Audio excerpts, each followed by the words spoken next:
ایک سوال یہ آیا تھا کہ عورتیں جو ہیں وہ اپنے بال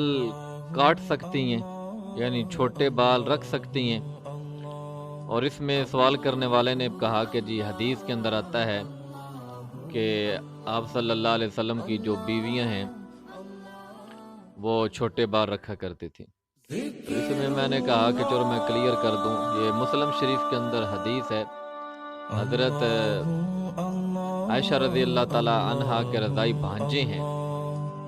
حضرت ابو سلمہ،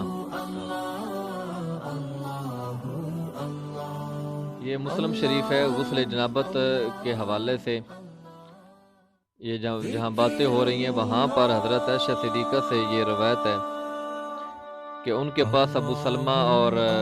ان کے رضائی بھائی عبداللہ بن یزید ان کے پاس تشریف لائے اور غسل جنابت کے بارے میں ان سے دریافت کیا۔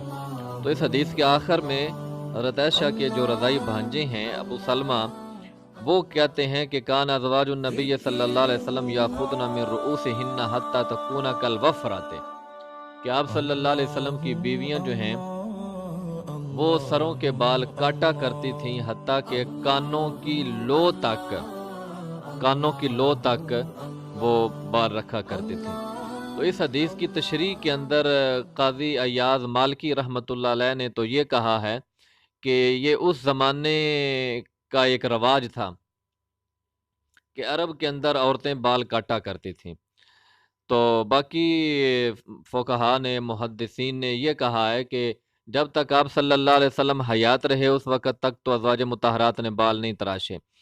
تو جب آپ صلی اللہ علیہ وسلم فوت ہو گئے تو ترک زینت کے طور پر ازواج مطہرات نے بال کاٹ لیے۔ بہرحال اس سے یہ جواز ملتا ہے کہ عورتیں چھوٹے بال رکھ سکتی ہیں۔ اللہ تعالیٰ دین کی صحیح سمجھ عطا فرمائے۔